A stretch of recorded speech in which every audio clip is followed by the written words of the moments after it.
அன்பார்ந்த மாணவர்களே, உங்கள் அஸ்வத் அகாடமி யூடியூப் சேனலுக்கு அன்புடன் வரவேற்கிறேன். இன்றைக்கி நம்ம பார்க்குறது எக்ஸசைஸ் 6.2 ஃபிஃப்த் சம் பிசி என்ற வெக்டரால் உருவாக்கப்படும் இணைகரத்தை அடிப்பக்கமாக எடுத்துக்கொண்டு a vector -2i cap + 5j cap + 3k cap, b vector i cap + 3j cap -2k cap மற்றும் c vector -3i cap + j cap + 4k cap என்ற வெக்டர்களால் உருவாக்கப்படும் இணைகர திண்மத்தின் உயரத்தை காண்க.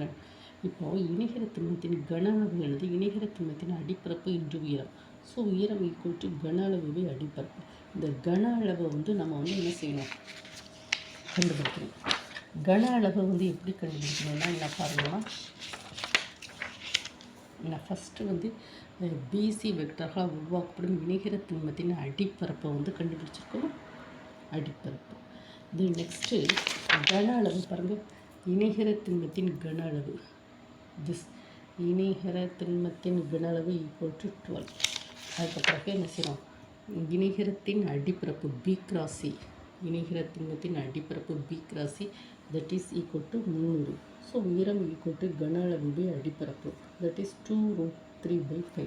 பார்த்திங்களா, இந்த ப்ராப்ளத்தில் நம்ம என்ன செஞ்சுருக்கோம், எக்ஸசைஸ் 6.2ல் பி வெக்டார் சி வெக்டார் என்ற வெக்டரால் உருவாக்கப்படும் இணைகரத்தை அடிப்பக்கமாக எடுத்துக்கொண்டு ஏ கிராஸ் இதில் ஏபிசி உருவாக்கப்படும் இணைகரத்தின் திண்மத்தின் உயரத்தை காண்க. இணைகர திண்மத்தின் கன அளவு, இணைகர திண்மத்தின் அடிப்பரப்பு இன்று உயரம். ஸோ உயரம் = கன அளவு அடிப்பரப்பு. ஃபஸ்ட்டு நம்ம என்ன செஞ்சுருக்கோம், கன அளவு கண்டுபிடிச்சிருக்கோம். பாருங்கள், இணைகர திண்மத்தின் கன அளவு கண்டுபிடிச்சி 12. நெக்ஸ்ட்டு இணைகர திண்மத்தின் அடிப்பரப்பு 10√3. ஸோ உயரம் = கன அளவு அடிப்பரப்பு திஸ். ஓகேவா, இந்த ப்ராப்ளத்தை விரிவாக நம்ம அஸ்வத் அகாடமி யூடியூப் சேனலில் போட்டுக்கோமா, நீங்கள் அங்கே போய் பார்த்து ஸ்டடி பண்ணிக்கோங்க. Thank you student.